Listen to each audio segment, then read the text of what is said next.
Ladies and gentlemen, we'll be having our session on IoT in warehouse management. So we have our moderator here, and I would like to call Mr. Tamil Rajan on stage. Please give a big round of applause, ladies and gentlemen, for Mr. Tamil Rajan. He is the founder, director at Cloudhandz Logistics Solutions Private Limited. Please give a big round of applause, ladies and gentlemen, for him. He is a logistic and supply chain veteran with extensive experience in the Indian market. Please give a big round of applause for him. Now I would like to call our panelist, Mr. Anubhav Rai, on stage. He is the Head of Operations Exports at Zooplus. Please give a big round of applause for our panelist, Mr. Anubhav Rai.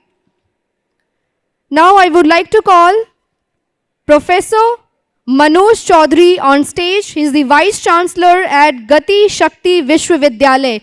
Please give a big round of applause, ladies and gentlemen, for Mr. Manoj Choudhary. Over to you, sir. The question is, what is my experience in the IoT space? Actually, let us, as Albert Einstein once mentioned, if you cannot explain things simply, that means you have not understood well enough. So let us take very simply what is IoT. Right? We all know Internet of Things. That means there are things that will transmit data and probably be carried from one place to other in the form of a network.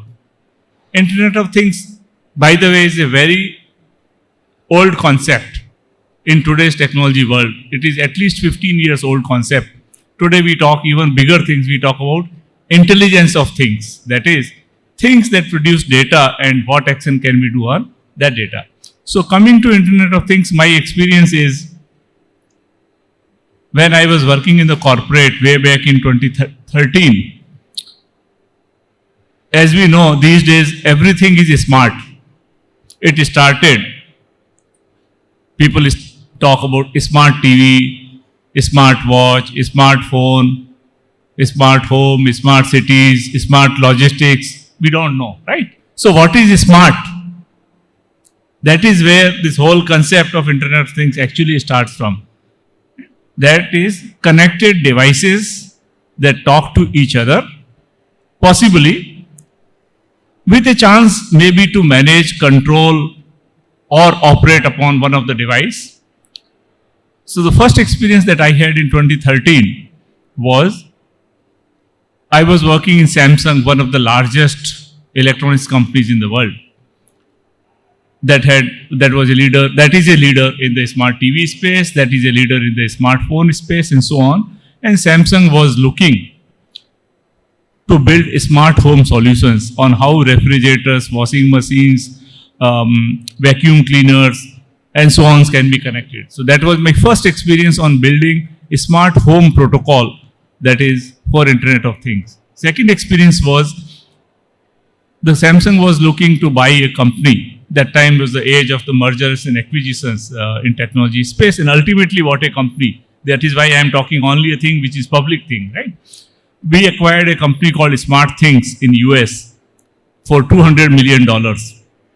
For that company, whenever you have some product inside and whenever you know you are trying to buy a company outside, mostly in the similar space, you always do what is called as a technical feasibility study, in the sense of the product that you buy from that company, the company that you buy, of course, how do you integrate those human resources in your company, but more importantly, how you are going to integrate the products that have been built by them into your own frameworks and whatever. So if I have to cut short this discussion, my experience has been a hands-on experience as a technology leader, as a business leader in the IoT space, how the IoT is built up.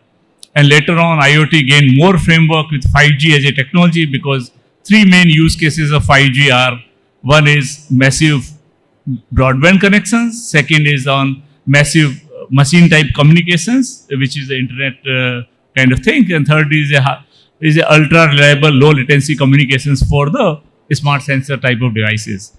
I was fortunate that world's first 5G chipset was made in my team in 2018, and I was fortunate that I could have 31 patent as an inventor in this space. That's my experience in this space. Thank you.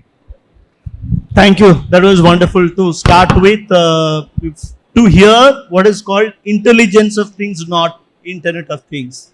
I think that's a good one to start with. So over to you, sir.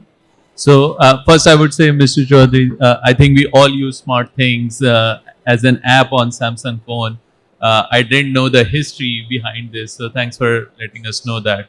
Um, my experience with Internet of Things, I mean, we all have that kind of experience with our home system, but when I look at my warehouses, when we are trying to increase the capabilities within our warehouses, what we do is implementation of those digital technologies, how we can switch from any recurring manual tasks to a digitized way. That helps in increasing the quality issues. But more than that, what it does is it creates a standardized mechanism. I would give an example, and this is a very common practice in majority of the warehouses, which does picking cart mechanism. So a cart is being inducted with a lot of boxes, but those are being inducted manually. And for ages or for a while, we were doing it in that sense until we thought about a system. A picker inductor is investing 2 to 3 minutes every for every card, and that is the picker's whole day job, and they are missing certain box which comes around and again needs to be inducted. It's just a lot of quality concerns which happens through this. So that's where we collaborated with a startup who was working in this field. How we can create an induction tunnel, the way we have the induct tunnel for our sorters and conveyance, can we design an induction tunnel where if a cart just passes through it, all the boxes gets inducted to it and then switches the same data to the mainframe of our WMS, and then it gets interacted in that level. So what it required in a simple words, like how Mr. Choudhary explained, it's built in a lot of sensors which could interact with each other along with the image processing scanners so that we can induct each of those containers to the carts. And what it did was it improved our picking time by 3 to 4 minutes on each and every cart, because now the picker could just ride through the cart through the tunnel and no one have to manually induct each and every container. It's just one of those examples where IoT can really define and improve your processes in multiple facets. Thank you. I have one question on this. Specifically, this is post. It's okay. Post. What we are talking about is post warehouse where it gets picked up. Prior to that, your inventory, the put away process, where you get a very large volume which comes without data or data curing involved. How do you address the IoT challenges there? So something which I would say we are really working right now is inbound digitized transfer. How can we digitize our inbound? Because generally, if you would notice any warehouses, the area in inbound is generally limited, whereas the outbound is where the companies keep the majority of the area allocated to. And with the limited area which this inbound yard has, how do you increase those capability when you have to increase the incoming pallets? So we try to use, of course, GSG1 standards and integrate them with SSCC technology. SSCC technology is quite widely used nowadays to digitize your inbound pallet mechanism. What you do is you build in a collaborative model with your suppliers where they send in advance their whole list of the load with the pallets, what quantities are going to come, what LA is going to come. So as soon as the picker receives that pallet, it could just scan the SSCC label and don't have to count anything on it. So this, again, what it does is it increases your capacity to receive more and more pallets within the given time frame.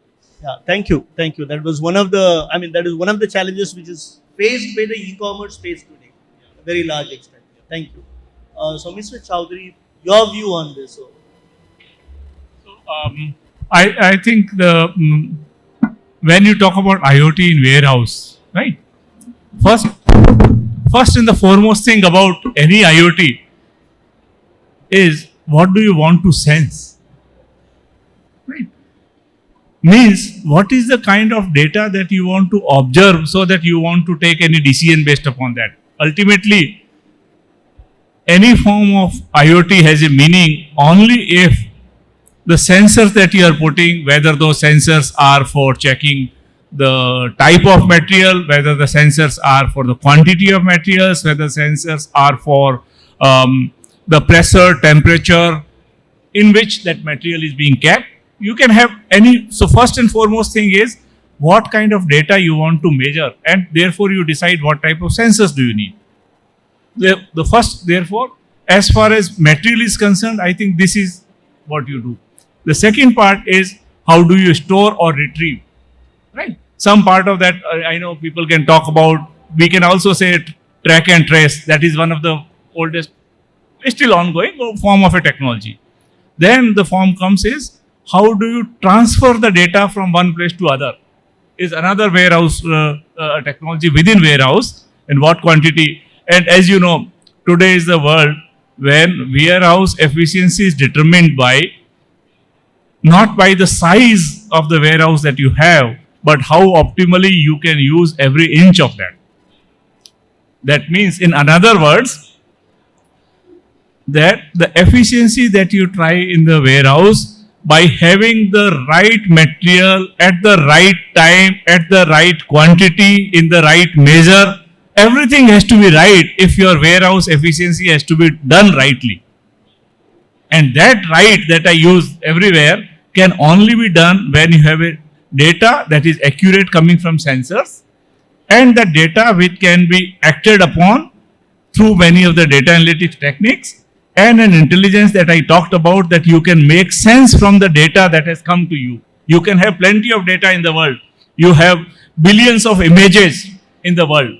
And data actually is a problem today, because in 2023, humanity, we are all humanity, 8 billion people on the planet, we produced data equivalent to all humanity produced till 2022.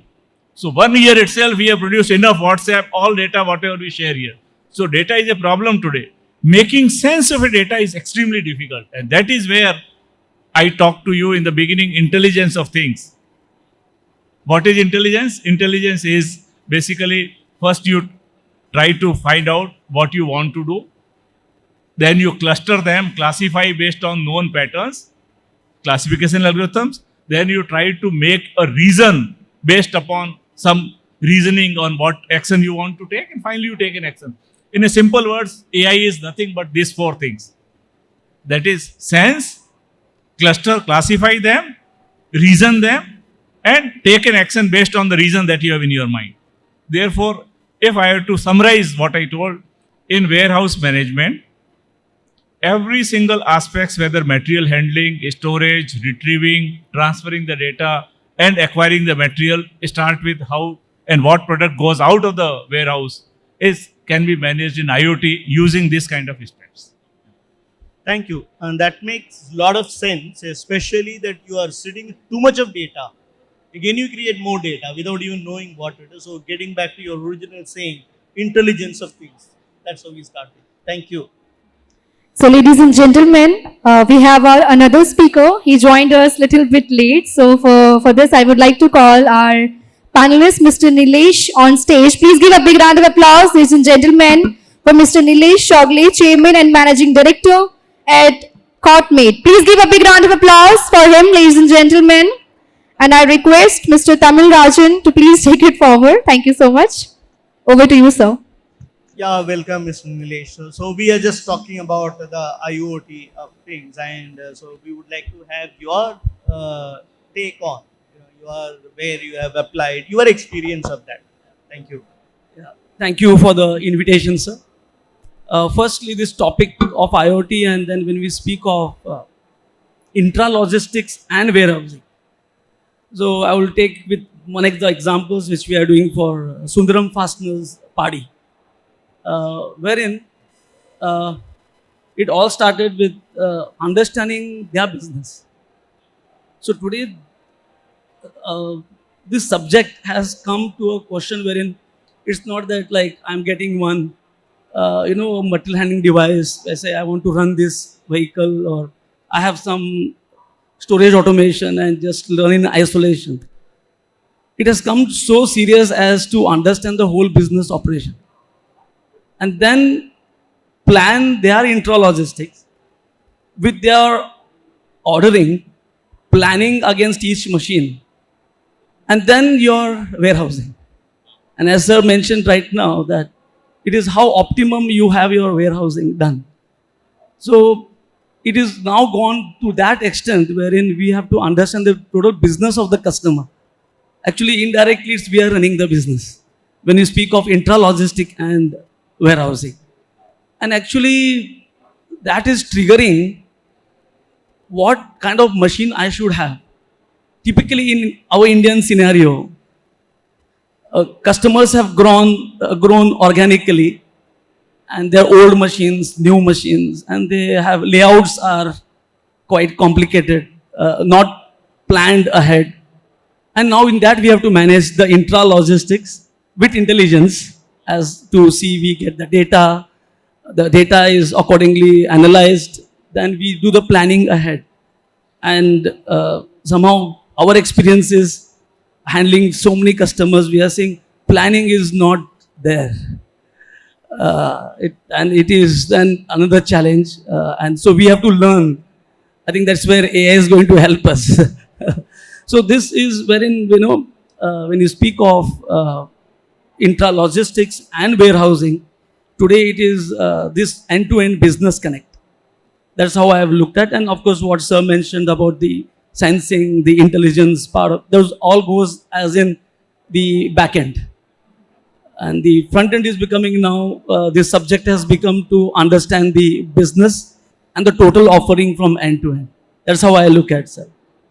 So, I mean, to move forward, I guess your operation would be more into automobile components. What kind of products that you range Sir, of products that you in your warehouse you do? So we presently are handling textiles, pharma, then coming on to the fastener like automotive, you can call it as automotive, as they use also for energy, that is wind.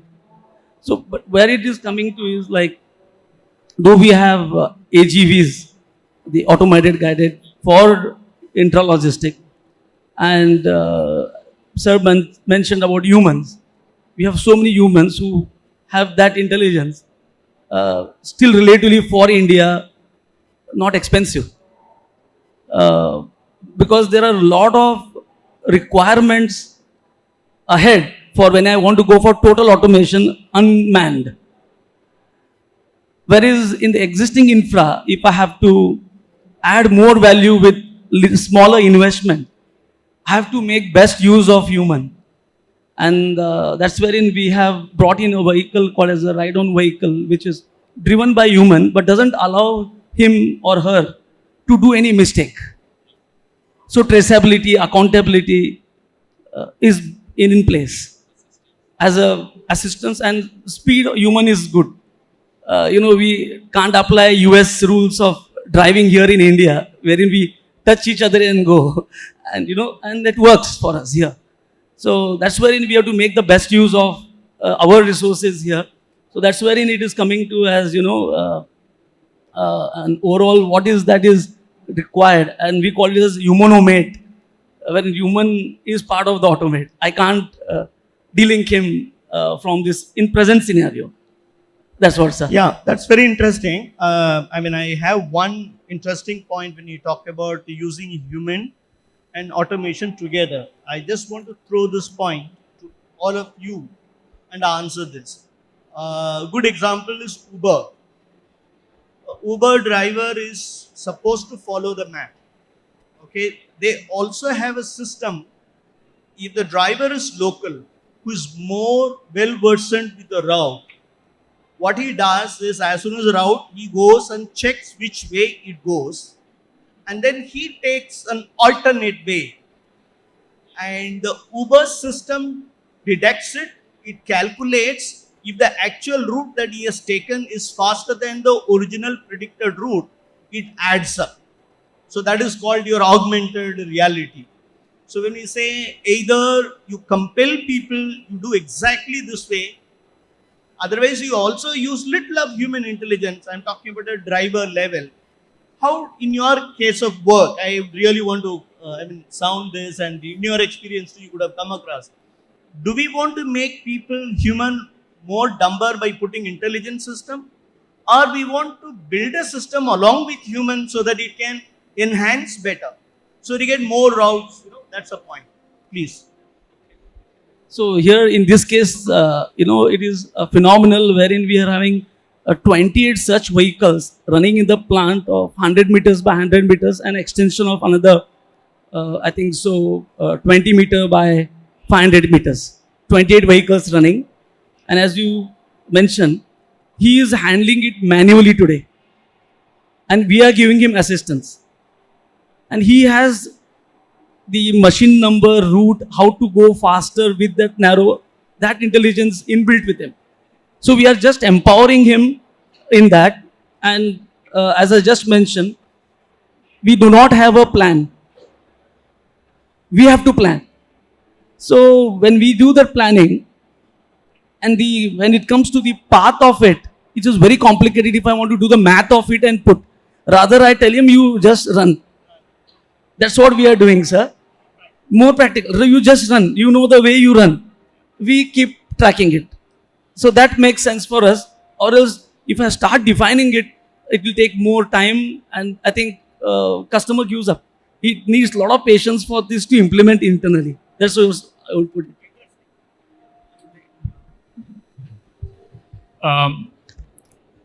First thing, I know you are now trying to talk about human and this.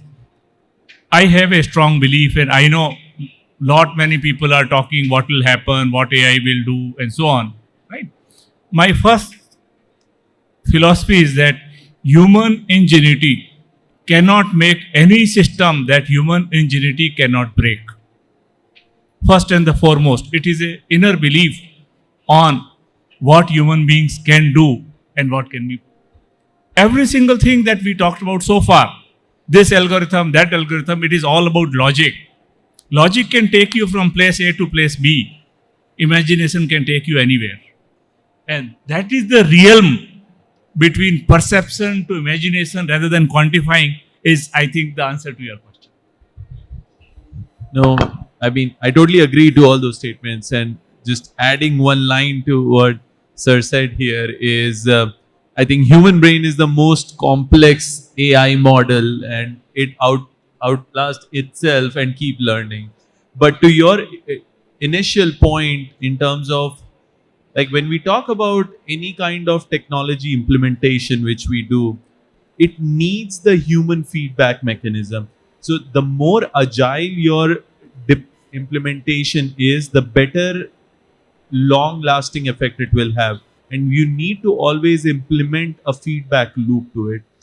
When we talk about general warehouse model, we use a lot of slotting tools to best slot the product based on ABC slotting or different type of product categorization. And then we tell the pickers or the handlers over there that you have to pick this item which is being told on the wrist rocket or the scanners. However, we understand the intelligence of the picker is higher than the scanners in terms of decision making, and we overpower them to override anything on the scanner, but they have to give the feedback like why, which helps the WMS system in the background to understand what kind of issues are happening on multiple bases and how can we improve it, which in general helps to save pickers time so that they don't have to make decision every time, but we have to give them that flexibility to make decision when needed. So that's what I think. Yeah, that's really interesting. I think more approach keeping how do you use a human intelligence along with the system. At the same time, it's also a balancing act.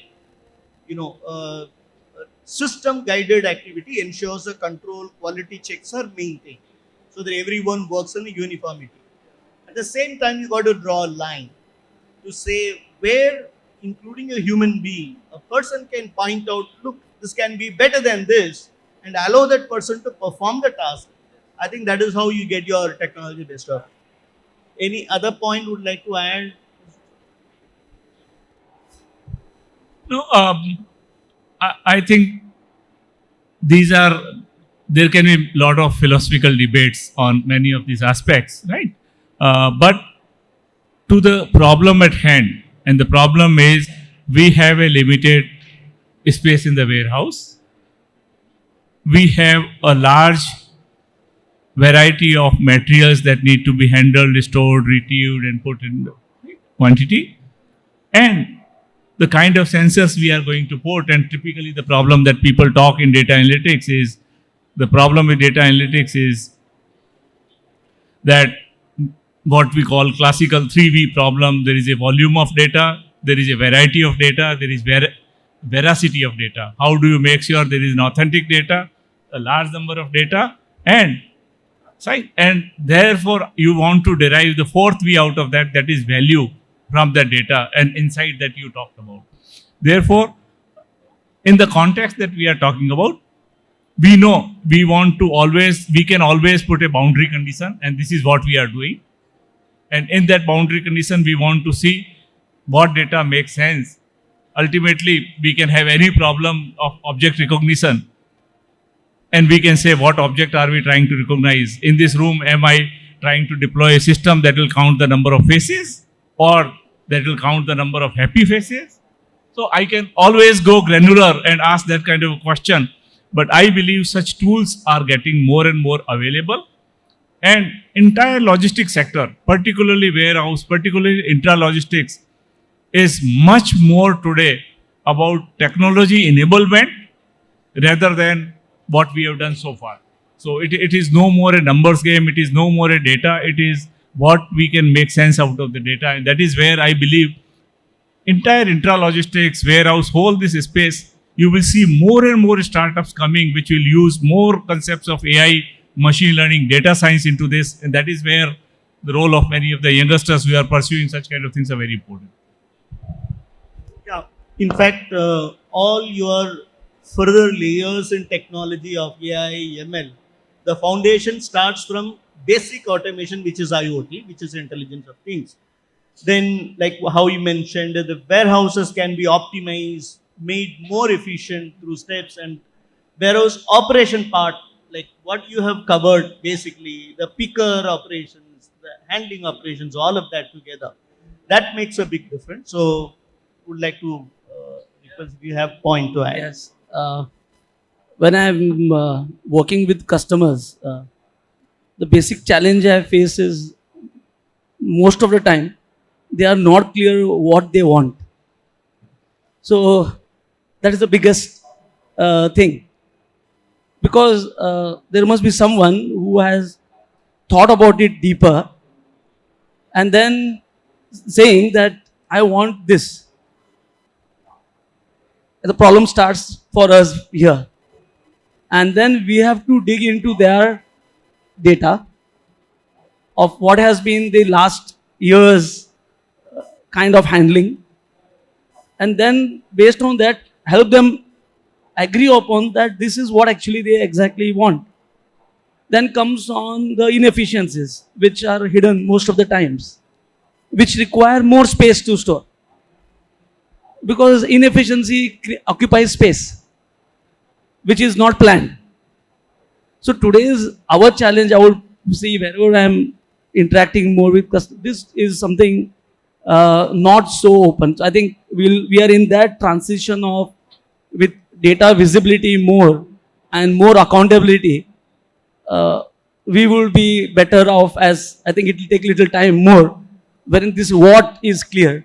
Then I think our AI, ML will be more efficient to answer that. The problem definition is becoming today one of the biggest challenge. From sizing of the warehousing to now we have, I think, many consultants coming in with that expertise. But typically when I'm seeing with industries which I'm working, the internal plant heads decide कि हमको इतना चाहिए, कम से कम इतना storage करने का है, and then they check अभी एग्जिस्टिंग स्पेस कितना है, हाँ अभी इसमें अभी बिठा लो. So where is data? What is that they have? So this is where actually we are in the real life scenario, and we have to find a way out from it, and in Indian sense and out of box. I think on top of the want, there is also speed. I want this, but I want this tomorrow. Yeah, So that is always the problem in terms of when you look for warehouse optimization. Yeah. And that's when I think it is very important to optimize with what you already have rather than expanding on it. Yeah, I mean, you triggered another point where I'm not sure this is connected to IoT, but it can be connected to IoT, which is you don't know what customer says. For instance, customer wants. You want to capture the concerns of the customer. This is a very interesting tool, very, very interesting, which is followed by the e-com industry today. All the CRM conversation, whenever there is a voice call, every time the customer raises a voice decibel beyond a point, that information is captured, it goes on escalation. Either the customer said with excitement, happy, or complain. Yeah. Because many a times, not all the information goes to the top. So they say, yes, why can't you?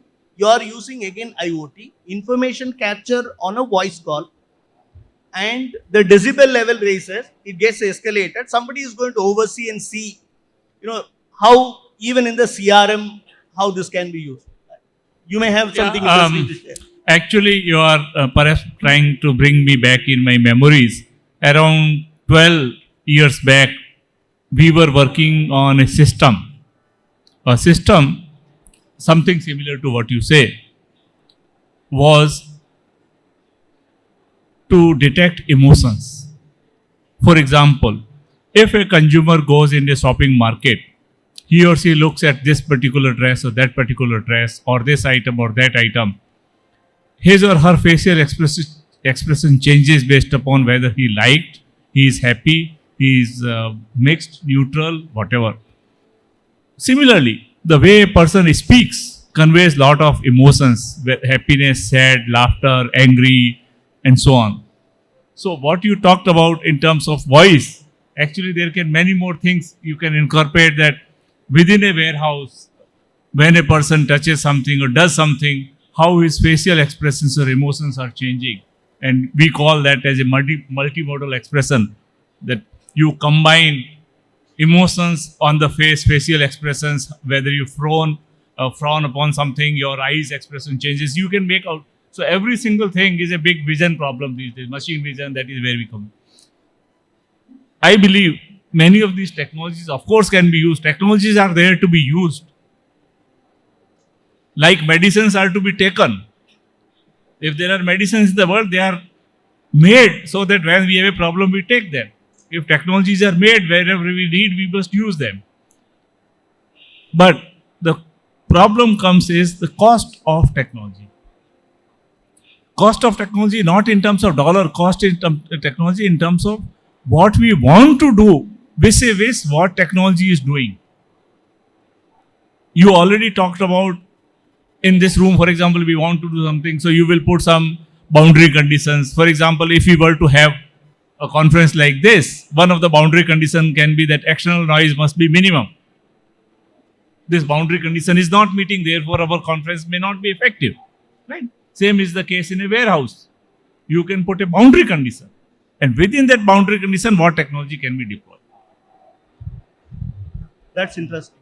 No, and on technology, I think when any company or any warehousing, when we are talking about warehousing specifically, when warehouse looks toward transformation in digital technology, there is one key factor which is always neglected. Everyone focus on the cost of getting that technology, but there is often a large amount of cost which is associated with maintaining that technology. And it's not just the service of the technology, but the resource which company would in future require to invest to keep up with that technology, advancement of that technology, and the skilled labor which would require to maintain those technologies is very important in that sense. So that always plays a major role. but gets neglected in the cost assumption also. Yeah, basically one of the, what you've touched upon, what you enhanced, both are brilliant points, that you do a proper CBA, cost benefit analysis. You consider that before implementation of the technology, number one, and you also factor the cost of running upkeep of that particular technology. That shouldn't be ignored. Many a times they consider that one-time investment, but the recurring is missed out. And then you add one-time investment and recurring together, you find the CBA is hitting through roof. That's one of the things which happens. Interesting points. Do you have anything on this to add? Yeah, what you just mentioned, and that's the reason what we did was, when customer came to us for this project of the overall handling, they were expecting everything to be done by automated guided vehicles. But we convinced them that please start with the human with intelligence, then take the next phase of the complete automation. Because as you said, the start time of use is going to keep up the motivation high of the customer, and he sees results from it. So I think typically for our Indian mindset, that's how I am looking at it. Is a step by step approach. A drastic change, then it is like the whole business is at standstill, and the whole blame goes to the automation, IoT. Then they say, oh please, पुराना था वही सही था, इसको सब निकाल दो. They treat IoT maybe as a fashion, though we have brought it as a necessity. So to bridge that gap from that necessity and fashion, or to be part of industry 4.0, so-called 4.0, just following the things. It is this stage by stage implementation, which is very critical, understanding that business need and criticality of the customer, and especially when it's a greenfield project or something which is already a running plant, because we can't have any impact on the business for the running plant. So I think that's what I would put my thought on this. Thank you. So to have a final say on, what would you say as a long-term vision the organizations should have in the IoT space? We touched upon quite a few points. What should be the long-term vision on which, what are the factors, how people should view? I mean, no one can escape it, I feel. Every organization which wants to play in the long term and have a long-term vision needs to have IoT implementation and a digital transformation in parallel. That needs to happen. However, it is very important to understand the scale and implementation magnitude of it. You cannot go from 0 to 100 in one go, and it needs to be adapted based on what the requirement is, what the budget is, and how fast do you want to grow also. Because if there is a bandwidth in terms of the speed of growth, there is always, it's always better to grow sustainably. You build on your core, you build on your processes, and then you improvise your processes using IoT. You don't design your process through IoT. Your processes should exist, and then IoT should help to enhance and increase the efficiency of those processes.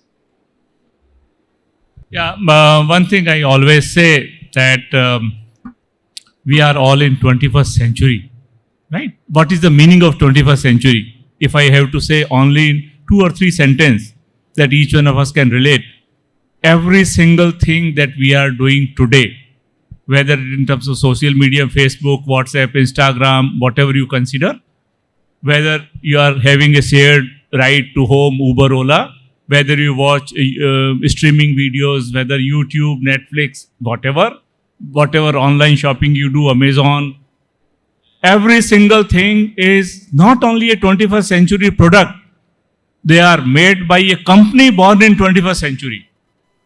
What that means is rate of technology development in 21st century has greatly intensified, number one. Number two, rate of deployment of a technology developed has intensified even further. 2-3 years down the line, you have a technology, whichever Airbnb, whichever you consider, there is a technology everywhere. It is immediately in the hands of humanity. Therefore, adopting new technology is no longer an option. One has to do if one has to survive. And in terms of technology, I always say one thing to all organizations.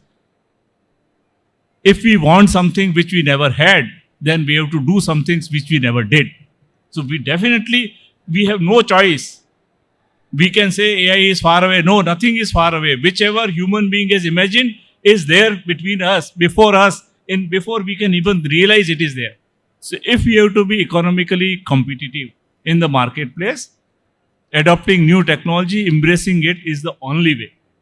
And if it is so, and that is where, being the Vice Chancellor of India's only university in transportation logistics sector, we have designed all curriculums that are only and only technology enabled, at the forefront of technology. And I'll be very, very happy to discuss offline with any of them. We have many students here, many professors we can discuss, because without technology, logistics is no longer about bori uthana, truck mein jana. It is not that. It has evolved, and it is evolving very, very fast, is all I will say. Thank you so much. Thank you very much, panel members, and it was great discussion. Yeah, over to you. Thank you so much. So now I would like to call Ms. Radhika on stage from Messe Stuttgart, India, to felicitate our moderator and the panelists. Please give a big round of applause, ladies and gentlemen, for this knowledgeable session. I would request Ms. Radhika to felicitate Mr. Rajan. Please give a big round of applause, ladies and gentlemen. He is the founder director at Cloudhandz Logistics Solutions Private Limited. Please give a big round of applause for Mr. Rajan, ladies and gentlemen.